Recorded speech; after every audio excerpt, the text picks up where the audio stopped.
하늘의 긍정적인 소망의 메시지를 전해드리려 하는 스티그마 미션 방송의 하늘 영성 가이드 김민자 줄리 파입니다. 우리 앞으로 저희 스티그마 방송을 통해서 또 성경의 여러 주제들을 통해서 흥미롭고 재미있고 유익하고 또 여러분들에게 용기와 실질적인 마음의 은혜의 뿌리를 내리실 수 있는 그런 많은 자료들 그런 데 위해서 진행해 드리도록 하겠습니다. 여러분 오늘 행복하고 감사한 하루 되세요. 고맙습니다.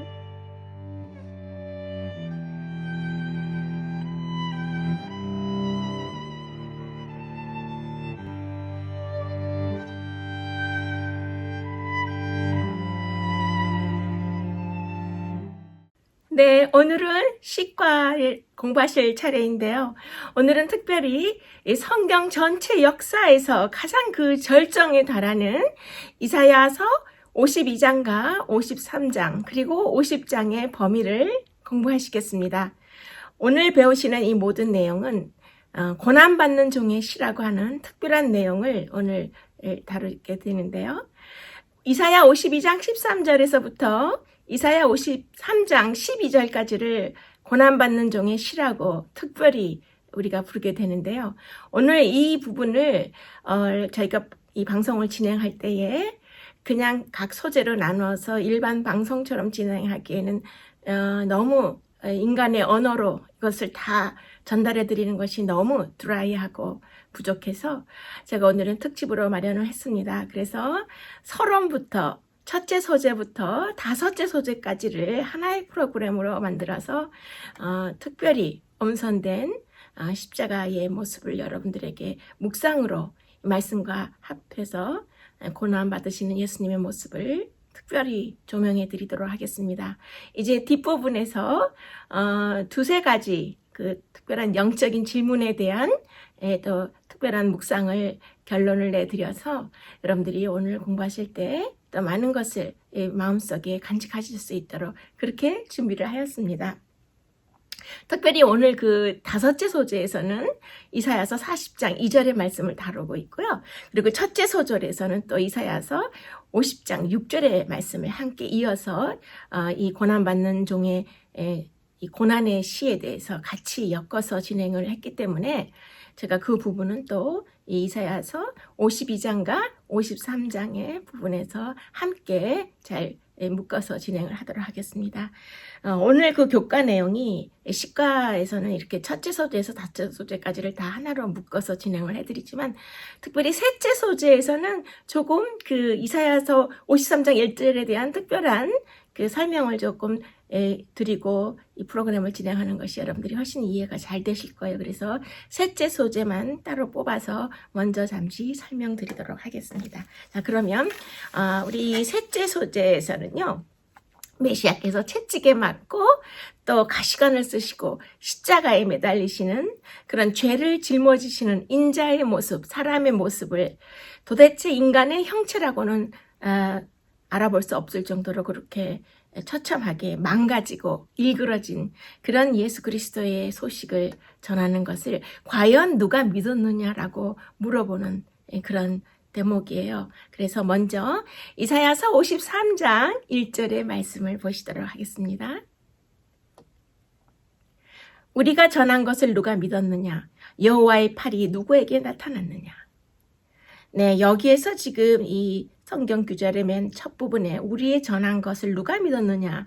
여기에 우리의 전한 것은 우리의 들은 것들, 즉 이것은 이사야서 52장 7절에 언급된 좋은 소식을 말하는 것으로서 오늘 공부하시는 고난받는 종의 시의 내용인 이사야서 52장 13절에서 53장 12절에 상세히 기술된 것을 이 전체를 하나의 소식으로 이것을 누가 믿었느냐고 먼저 서론에서 물어보는 거예요.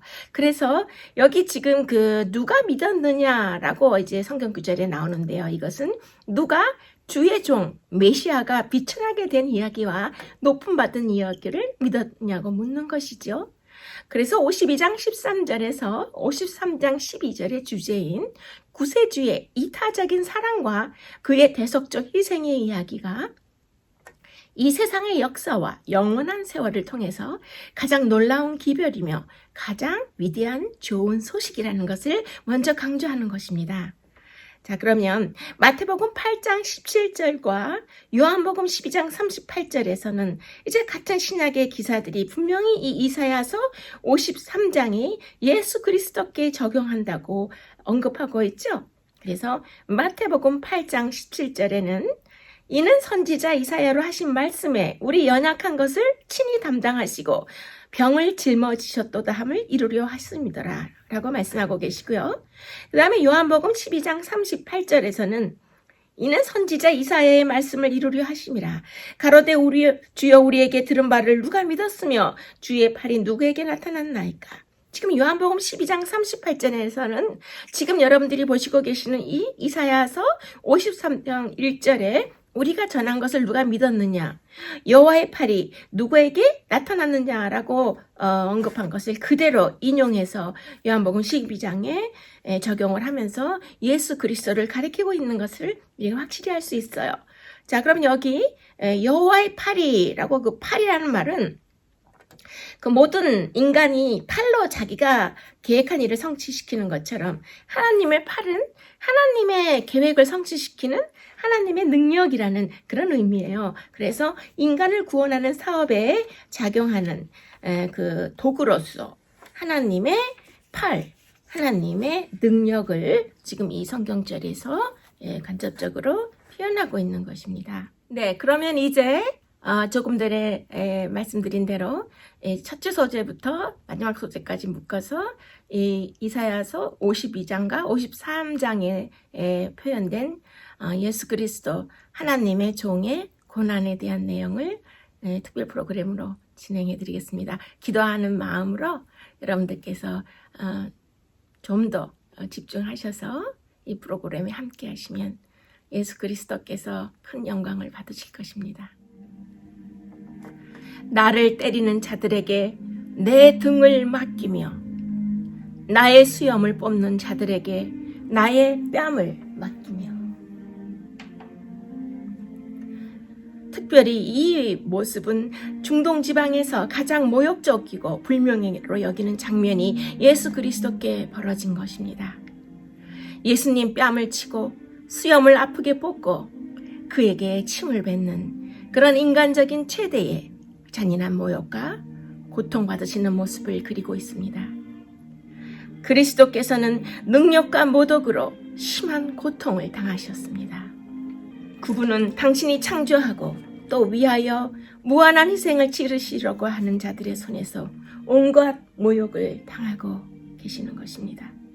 사단은 구주를 모욕하는 일에 잔인한 폭도들을 지휘하였고 할 수 있는 대로 예수님을 분노하게 하여 그분으로 하여금 신성의 이적을 행하여 예수님 자신을 구원의 사업에서 포기하게 하고 구출하게 하므로 인류의 영원한 구원의 경륜을 무산시키는 것이 사단의 목적이었기에 더욱더 잔인한 대우로 예수님을 괴롭게 한 것입니다.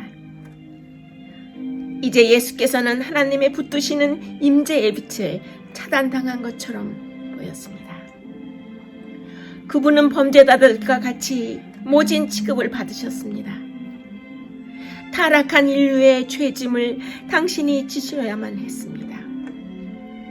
죄를 알지도 못하는 그분이 우리 모든 사람의 죄를 친히 담당하셔야 했습니다. 범죄에 대한 하나님의 진노가 얼마나 무서운가를 깨달으시고 예수께서는 내 마음이 심히 고민하여 죽게 되었다고 부르신 것입니다. 이제 제자들은 전에는 결코 예수께서 그토록 큰 슬픔과 침묵에 잠기신 것을 본 적이 없었습니다. 침뱉음을 당하여도 내 얼굴을 가리지 아니하였느니라. 하나님께서는 인류의 범죄에 대한 당신의 분노를 사랑하는 하나님의 아들이 당하도록 허락하셨으므로 예수께서는 인류의 죄를 위하여 십자가에 못 박히셔야 했습니다. 이 시련의 때에 하나님의 아들의 인성은 무서워 떨고 있었습니다. 세계의 운명이 결정되려고 하는 두려운 순간이 이르렀고 인류의 운명이 영원히 결정지어질 죄의 무게의 저울 위에서 떨고 있었습니다. 그리스도께서는 지금이라도 범죄한 인간에게 할당된 잔을 마시지 않을 수도 있으셨습니다. 나는 내 아버지께로 돌아가겠노라고 말씀하실 수도 있으셨습니다. 하나님의 아들이 멸시와 고통의 쓴 잔을 마실 것인가? 무죄한 그분이 죄악을 구원하기 위하여 죄의 저주의 결과를 맛볼 것인가? 온 우주가 지켜보고 있었습니다. 그분은 홀로 포도즙 틀을 밟으셨으며 백성 가운데 그분과 함께 한 사람은 한 사람도 없었습니다. 하나님께서는 짙은 어두움으로 당신의 아들이 당하는 최후의 인간적인 고민을 가리셨습니다. 고통 중에 있는 그리스도를 본 모든 사람들은 그분의 신성을 확신하였습니다. 조롱하던 군중들이 고뇌의 긴 시간 내내 그리스도를 바라보았으나 이제 그분은 자비스럽게 하나님의 눈물에 외투로 가려지신 것입니다. 그는 멸시를 받아서 사람에게 실어 버린 바 되었으며 예수님의 창백한 입술에서는 내 아버지여, 만일 내가 마시지 않고는 이 잔이 내게서 지나갈 수 없거든 아버지의 원대로 되기를 원하나이다라는 말씀이 떨면서 흘러나왔습니다.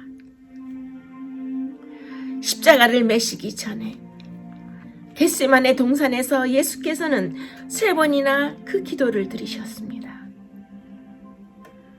그리고 이제 그리스도께서는 자기 피로써 백성을 거룩하게 하려고 성문 밖에서 고난을 받으시게 된 것입니다. 그리스도께서는 중범자들과 살인범들이 처형받던 불명예스러운 장소인 성문 밖에서 고난을 받고 죽으셨습니다.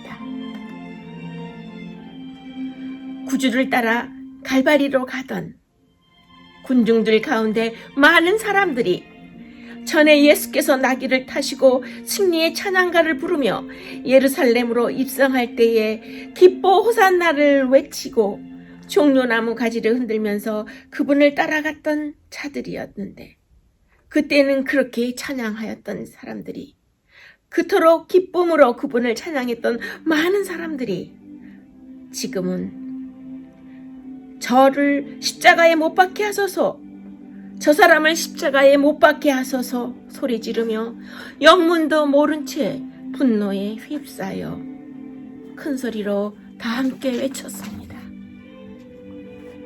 그가 곤욕과 신문을 당하고 끌려갔으니 그리스도께서 십자가 위에서 고통을 당하심으로 이사야 예언은 성취되었습니다. 십자가에 달리시기 몇백 년 전에 구주께서는 당신이 어떠한 직급을 받으실지 대하여 이렇게 미리 이사야서에 고난받는 종의 예언으로 표현하신 것입니다. 이제 구주께서는 밤중에 겟세마네에서 잡히시고 궁정에서 재판정으로 이리저리 끌려다니셨습니다. 그분은 제사장들 앞에서 2번, 사내들인 앞에서 2번, 빌라도 앞에서 2번, 헤롯 앞에서 1번 신문을 받으셨습니다. 조롱을 당하시고 채찍에 맞으시고 정죄를 받으신 다음에 예루살렘의 딸들의 통곡과 함께 잡다한 무리들의 조롱을 받은 것입니다. 하늘은 살기등등한 폭도들의 손에 넘겨져서 조롱과 모독을 받으며 이 법정 저 법정으로 처참하게 끌려다니는 예수 그리스도 희생 제물을 침묵의 눈물로 바라보고 있었습니다.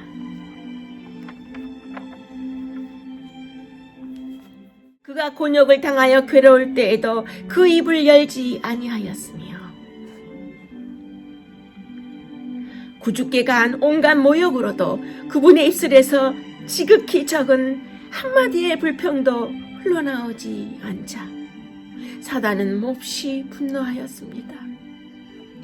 예수님께서는 인성을 취하셨지만 그분은 거룩하신 참을성으로 견디셨으며 조금도 하늘 아버지의 뜻에서 떠나지 않으셨습니다.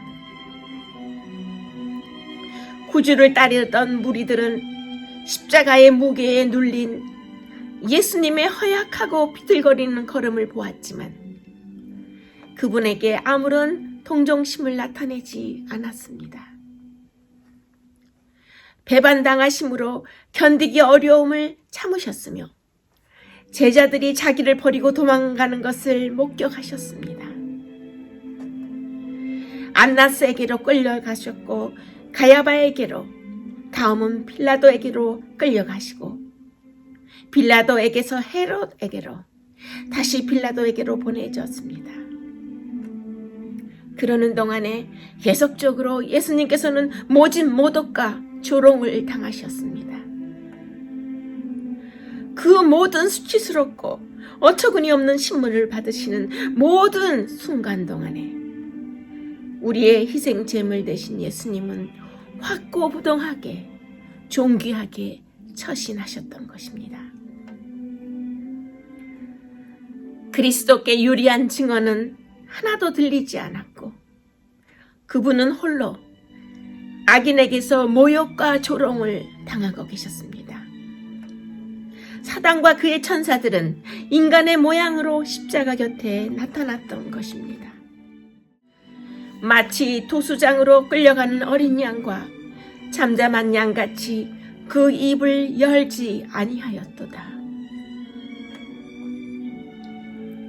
조롱의 옷을 입으시고 가시멸 유관을 쓰신 하나님의 아들 예수 그리스도께서는 허리까지 옷이 벗겨지고 등에는 길고 흉측스러운 매맞은 자국이 보였으며 살점이 찢어져 피가 흐르고 있었지만 구주의 모습은 원수들 앞에서 일그러지지 않았고 그 모습 하나하나마다 평온과 인내와 잔인한 원수들에 대한 부드러운 동정이 나타나 보였습니다. 몸과 마음이 다 가장 격심한 고통을 겪으면서도 다른 사람만을 생각하고 하나님을 믿도록 격려하시는 예수님의 무한한 사랑을 하늘의 천사들은 놀라움으로 바라보고 있었습니다. 이 두려운 위기에 만물이 위험에 처하고 신비스러운 공포가 이 고통하시는 자의 머리에서 떨었던 그때에 하늘이 열리고 폭풍이 몰아치는 그 위급한 시간의 흑암 가운데 한 빛이 비추었습니다.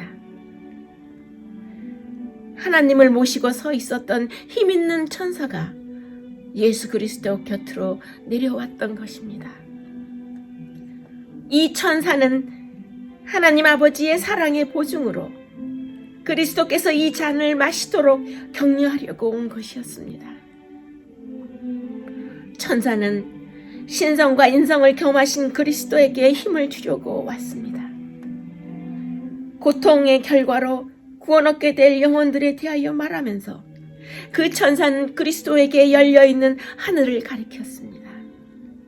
그는 실로 우리의 질고를 지고 우리의 슬픔을 당하였거늘 그분은 인간의 죄로 말미암아 아버지에게서 분리되는 것을 느끼시고 이 질고의 시간에, 이 고난의 시간에 뼈저린 고통에 흐느끼셨습니다. 이 고통을 피하기 위하여 예수님께서는 신성의 능력을 행사하지 말아야 하셨습니다. 인간으로서 그분은 인간의 죄악의 결과를 담당하셔야만 했던 것입니다. 인간으로서 그분은 범죄에 대한 하나님의 진노를 홀로 견디셔야 했던 것입니다. 사람이 조약돌을 땅에 던지는 것처럼 하나님께서는 사단과 그의 동조자들을 쉽게 멸망시킬 수 있었지만 그렇게 하시지 않으셨습니다. 그리고 사단의 지배 아래 있는 인간들에게 둘러싸이는 것이 하나님의 아들에게는 몸소리 나는 일이었습니다.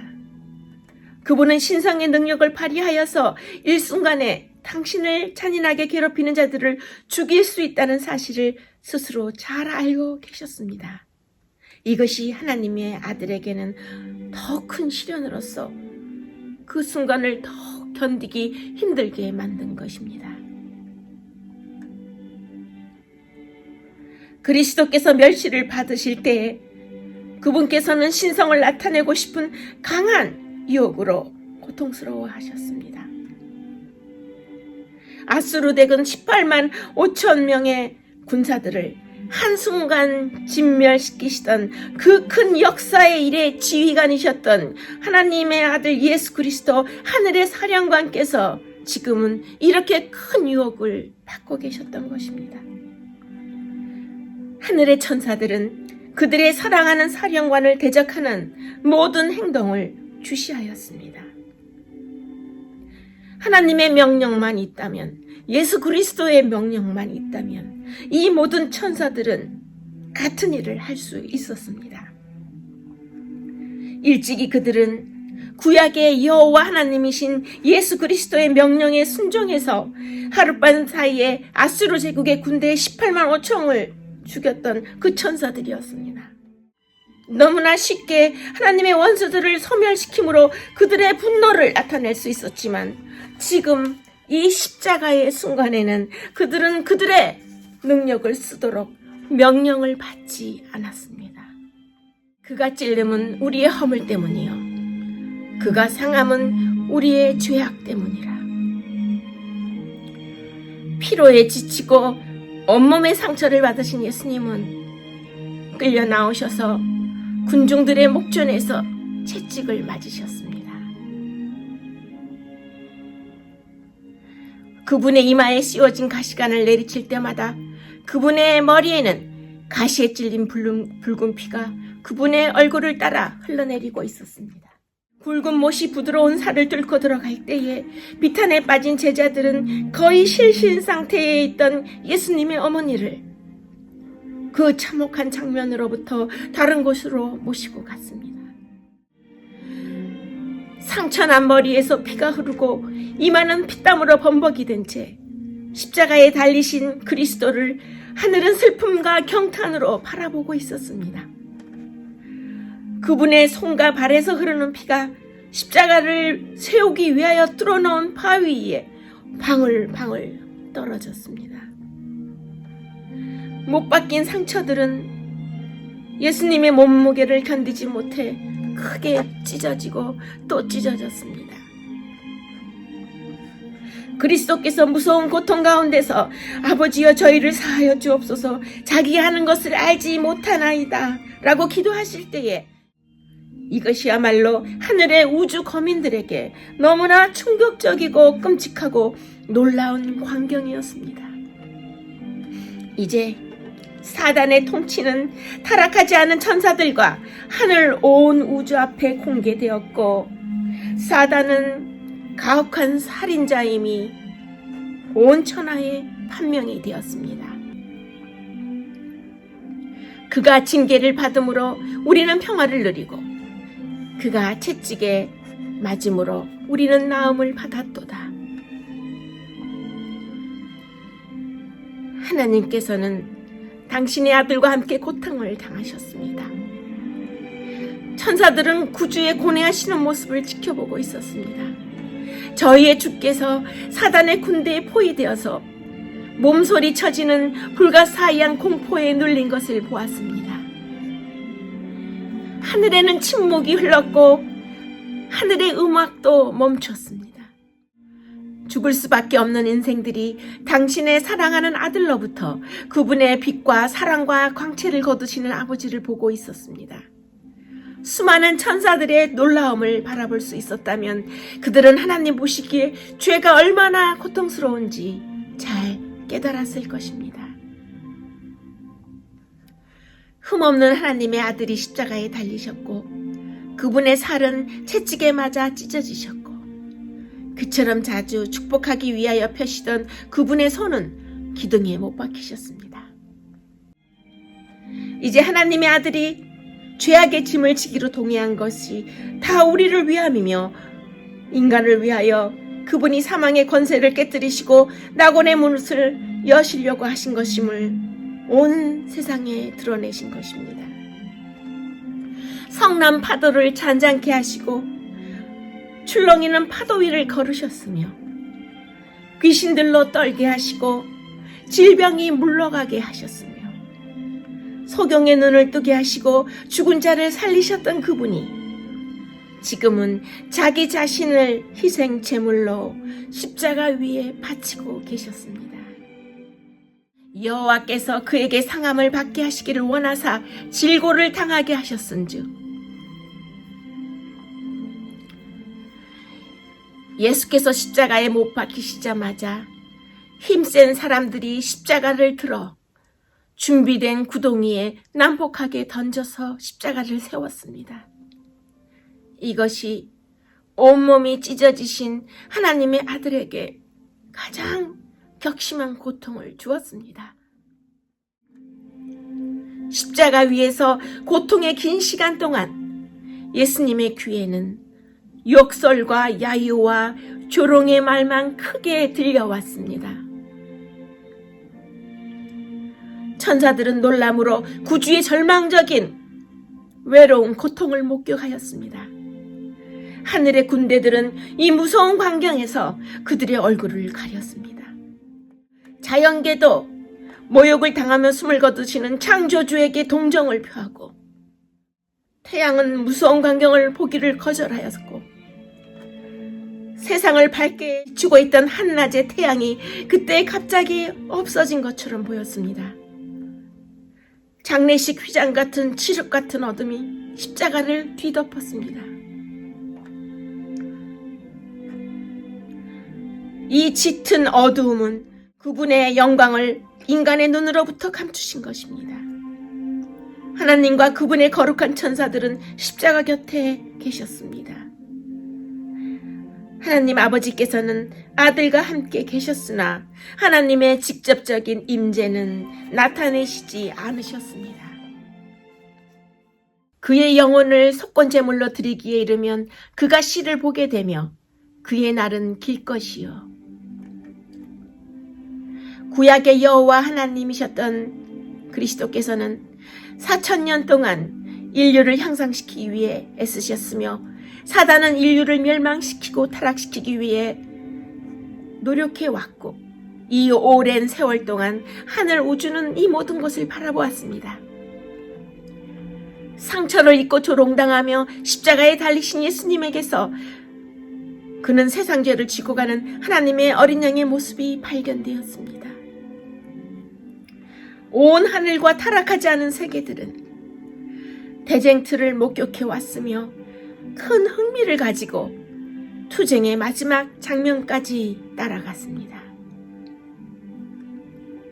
구주께서 겟세마네 동산에 들어가시는 장면과 그분의 영혼이 엄청난 어둠의 공포 때문에 기가 죽는 것을 바라보았습니다.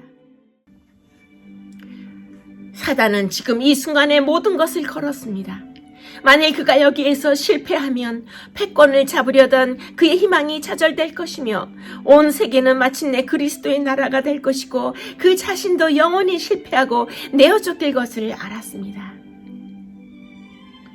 그러나 만일 그리스도께서 실패하신다면 이 지구와 온 우주는 사단의 왕국이 될 것이며 인류는 영원히 그의 권세 아래 있게 될 것이었습니다.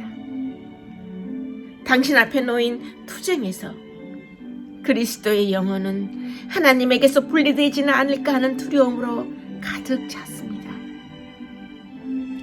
그리스도께서 구원하시고자 했던 자들, 그분이 그렇게 극진히 사랑하신 자들이 사단의 음모에 직접 연결되리라는 사실은 그분의 영혼을 더욱 아프게 찔렀습니다. 이제 우리는 이 이사야서 40장 2절을 이해할 수 있습니다. 백성에게 그들이 지은 모든 죄에 대한 보상을 충분히 지불했다고 말씀하시는 것입니다. 군병들이 무시무시한 일을 하고 있을 때에 예수께서는 당신의 원수들을 위하여 아버지여 저희를 사하여 주옵소서. 자기 하는 것을 알지 못함이다 라고 기도하셨습니다.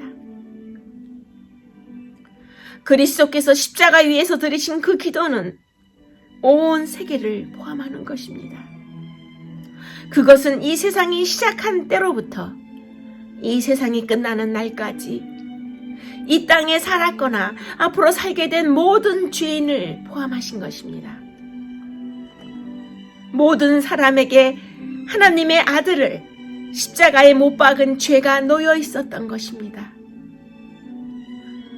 이제 용서는 모든 사람에게 값없이 제공되었고 누구든지 원하는 자는 하나님과 화목할 수 있으며 영생을 얻을 수 있게 된 것입니다. 그분을 억누르고 있었던 것은 죽음의 공포가 아니었습니다.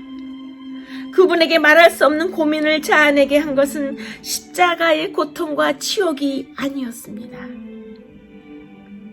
그분을 진실로 고통스럽게 한 것은 인간이 죄에 익숙해 있기 때문에 죄의 흉악성을 알지 못한다는 그 사실에서 오는 정신적인 고통이 가장 큰 아픔이었습니다.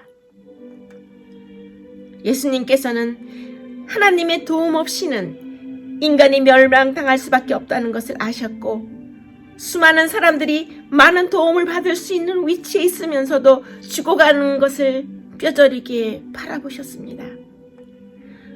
우리의 대속자여 보증인이 되시는 그리스도께서 우리의 모든 죄를 짊어지신 것입니다.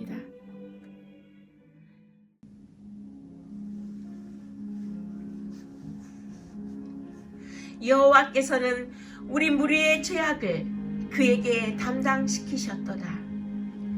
숨을 거두면서 예수님은 자신의 신성과 아버지의 영광에 대한 증거를 나타내셨습니다.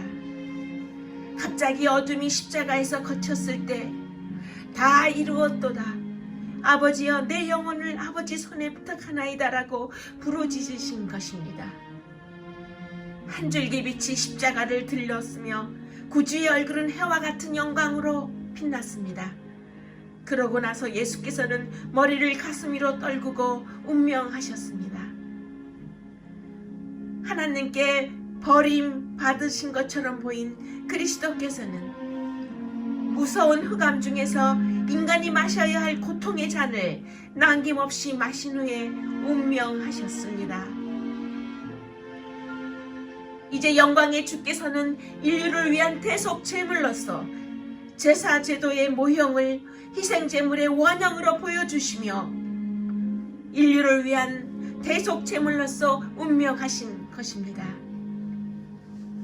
예수님께서 십자가에 달리셨을 때처럼 예수님이 그 당시 세계에서 그렇게 많이 잘 알려진 때는 전에 결코 없었습니다.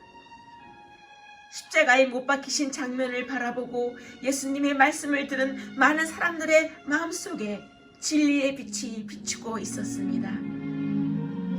그분은 이제 온 우주의 정복자로서 승리의 깃발을 영원한 고지 위에 꽂으신 것입니다. 온 하늘은 구주의 승리의 축가를 불렀고 사단은 패배했습니다. 이후에 인자가 권능의 우편에 앉은 것과 하늘 구름을 타고 오는 것을 너희가 보리라고 하셨던 예수님께서 이제 그때는 생명과 영광의 주로서 하나님 우편에 앉으실 것입니다. 그때 모든 은밀한 일들이 하나님의 얼굴의 빛 가운데 드러나게 될 것이며 각 사람은 행한 대로 심판을 받을 것입니다. 그리스도께서 이 땅에 다시 오실 때에는 사람들이 그분을 폭도들을 둘러싸인 죄수가 아닌 하늘의 왕으로 보게 될 것입니다. 당신의 영광과 아버지의 영광과 거룩한 천사들의 영광으로 오실 것이며 천천만만의 천사들이 승리의 노래를 부르며 그분을 호위할 것이며 그때 그분은 영광의 보좌에 앉으실 것입니다.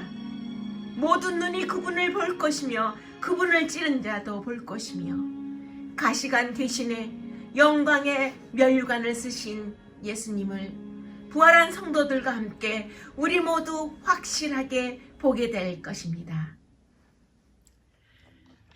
네, 시가 특집에서 이렇게 이사야서 52장 13절에서 53장 11절까지 고난받는 종에 대한 예수 그리스도의 희생을 특별히 묘사한 그 웅장한 시를 우리가 십자가의 영상과 함께 기도하는 마음으로 여러분들이 함께 해주셔서 너무 감사합니다. 이제 이 내용들을 생각하시면서 우리 두 가지 질문을 조금 영적으로 유추해보는 시간을 갖도록 하겠습니다. 첫째 소재의 적용의 질문을 보시면 그대는 종종 누구에게 모욕을 당합니까? 라고 묻고 있어요. 우리가 인생을 살면서 중요한 것은 부당한 대접을 받았느냐는 그 사실이 아니라 그렇게 부당한 모욕적인 대우를 받을 때 어떻게 대처하는가가 더욱 중요한 것 같아요. 이것을 어떻게 견뎌냈는가가 우리 그리스도인의 참 모습을 보여주기 때문입니다. 치솟는 분노에 맞서서 나의 영혼을 그런 일이 전혀 없었던 것처럼 평온하게 지키는 것이 이 최선의 모욕과 분노에 대한 대처법이라 그랬어요. 그래서 인간이 자랑으로 여기는 이런 자존감이나 자존심, 자립감 같은 것은 사실 사단의 속박의 표라고 했습니다. 그래서 우리의 본성은 언제나 우리 자신을 과시하고 우리의 자존감과 우리의 자존심을 앞세우는 그런 투쟁을 준비하게 하는데요. 그리고 항상 제일 높은 자리를 위해서 전전긍긍하는 것이 우리의 살아가는 모습이기 때문입니다. 그러나 우리의 평화를 깨뜨리는 것은 나를 사랑하는 마음 때문이라고 하셨는데요. 우리가 모욕감을 느낄 때에 바로 우리가 어떻게 우리 그리스도인의 이 분노 대처법을 잘 활용하느냐가 매우 중요하다고 볼 수 있겠습니다. 부당한 대우를 참는 것이 온유함이라고 하셨는데요. 그래서 예수님께서는 이 온유한 것을 하나님의 천국에 들어가는 첫 번째 자격, 첫 번째 조건으로 삼으신 것입니다. 모욕을 주면서 괴롭히는 자에게 저것을 어떻게 되돌려 줄 것인가 고민하기보다는 침묵으로 견디는 쪽을 선택하는 것이 훨씬 우리에게 이롭다고 예수님께서는 말씀하시는 것입니다. 증오와 복수는 또 이 모욕감에 대해 분노하는 것은 사단에게서 나온 정신이기 때문입니다. 자, 그래서 우리 모든 사람들의 마음에 들려고 우리가 애쓰면서 좋은 말만 듣고 살아가려고 하는 것은 그것에 비해서 우리 인생이 너무 짧다고 했어요. 모든 사람을 만족시키지 않아도 되는 것입니다. 모욕적인 부정적인 말이나 다른 사람의 의견 때문에 소중한 내 자신의 인생을 망치는 사람들이 우리 주위에서 자주 볼 수 있습니다.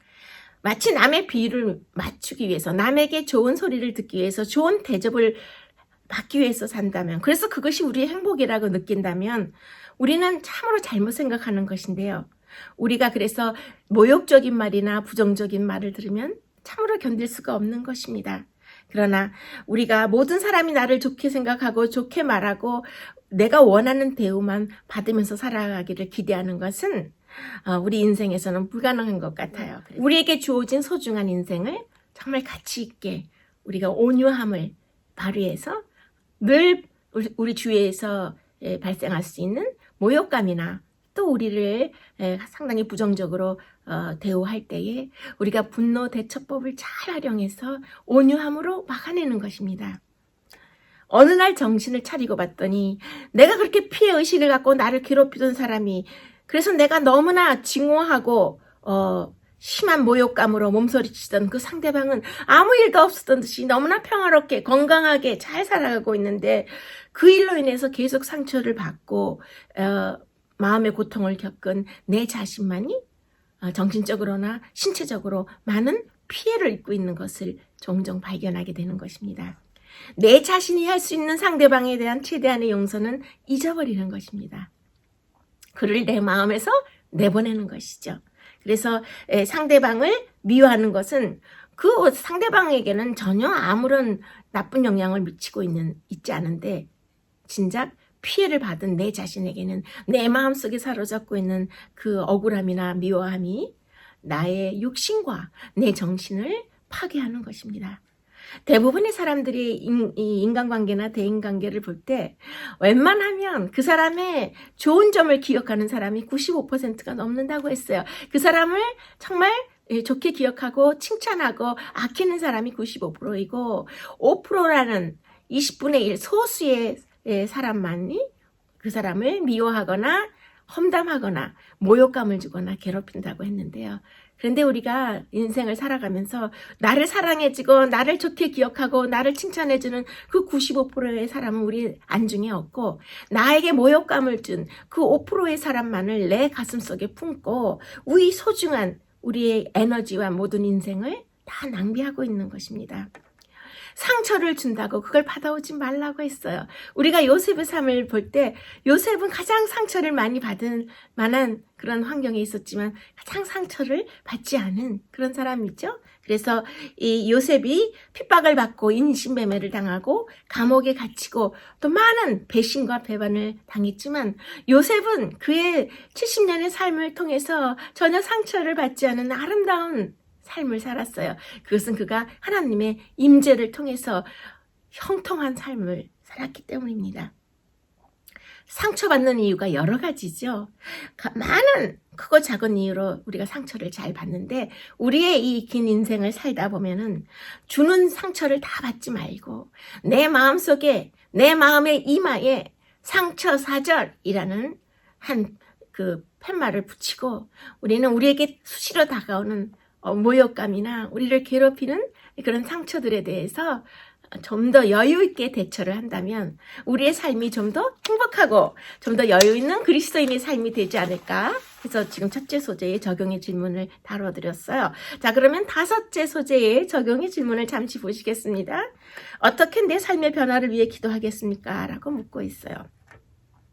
예수님의 현현, 하나님의 현현, 즉 하나님을 만나고 예수님을 직접 만나는 그런 임재의 체험을 해야만이 우리의 삶이 변화될 수 있다고 제가 이번 이사야서에서도 여러 번 말씀드렸어요. 사람은 하나님을 만나지 못할 때 자신의 의와 자신의 신념과 자신의 고집으로 살아가게 되어 있는 것입니다. 기독교가 아닌 다른 어떤 종교도 이렇게 종교적인 신념은 참 많이 있어요. 그러나 우리가 신념으로 신앙을 하는 게 아니라 우리는 하나님을 직접 배워야 되는 것입니다. 그런데 살아계신 하나님을 만나게 되면 지금 내 자신이 갖고 있는 악조건이 더 이상의 악조건이 되지 않는 것 같아요. 지금 내 자신이 원망하고 불평하고 있는, 그래서 괴로워하는 것이 그거 그대로 끝나지 않는다는 것을 하나님을 만남으로써 알게 되기 때문이죠. 그래서 이 사도 바울은 신약 성경에 13권의 그 편지서를 쓴 사도인데요. 사도 바울이 이렇게 신약 성경에 13권을 쓸 수 있는 하나님의 종이 될 수 있었던 것은 그가 예수 그리스도를 직접 뵌 예수님의 현현을 체험했기 때문입니다.